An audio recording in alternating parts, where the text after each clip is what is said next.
young people, youth, young adults.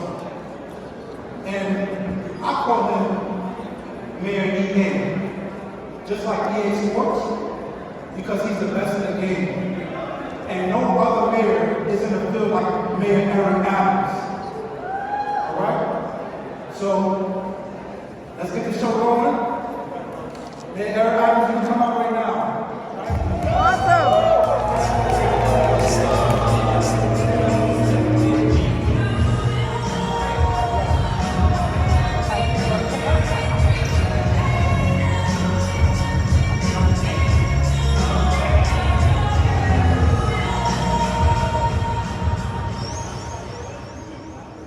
Sometimes we should really listen to those lyrics, and sometimes the beats don't allow us to listen to exactly what Sister Keys was saying. And yes, I tell people all the time, yes, I'm the mayor. Yes, I was the first black borough president. Yes, I was a state senator. Yes, I was a captain of the New York City Police Department.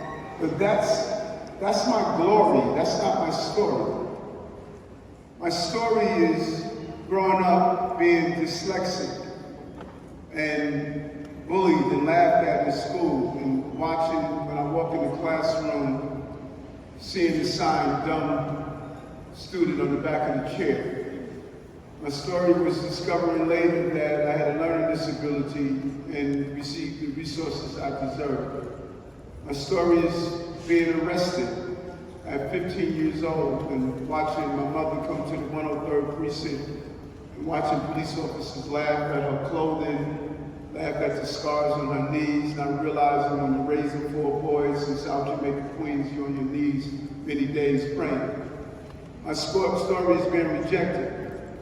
But also my story is believing in myself and believing in God, knowing that you can be dyslexic, rejected, arrested, and you still can be elected to be the mayor of the city of New York. That's what Brother Joshua is saying to you as the leaders of not only tomorrow but of today are being assembled across the city. This is a powerful moment for those who are bold enough to take the moment and make a decision that you want to leave your legacy and don't allow people to write the legacy for you. I met this young brother, this young soldier, when I was shopping inside a store for some ties. And he saw me on the security camera and he came over and he said, "You don't know me. My name is Joshua and I know you're the mayor. I want to introduce myself." We exchanged numbers. And he texted me and I told him it's time for him to leave the store and come into government and start to lead.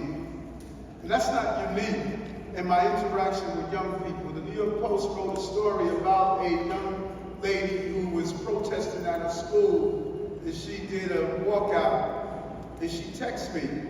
And 30 seconds later, I returned her text.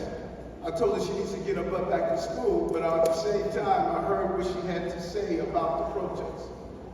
You are not going to find and have another man in the city of New York that will want to empower you to be who you are more than I am. And we're not going to agree all the time. We were just talking about drill music and what I believe is wrong with the art and the craft. That in some cases, it promotes retaliatory violence.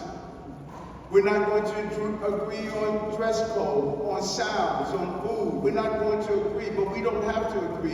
And believe it or not, there's going to come a time when you have your seeds grow up and sit in seats like this, and they're not going to agree with you all the time. I know it's hard to believe, but there will be a day when you're going to be 60. The question is, what do you do when that window of opportunity is open? Because once you start raising families, once you start purchasing a home, once you start doing a job, once you start having all the obligations that come with life, you're not going to have the luxury to be as creative as you are right now. And so the panels that Joshua assembled is saying to you, this is a moment. It's a moment to do financial literacy so you don't wear your fortune, you invest your fortune.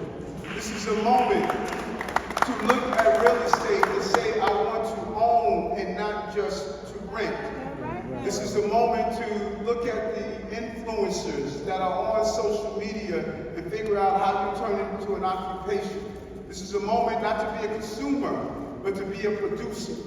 This is a moment of looking at all the different ways that people are able to turn around investments.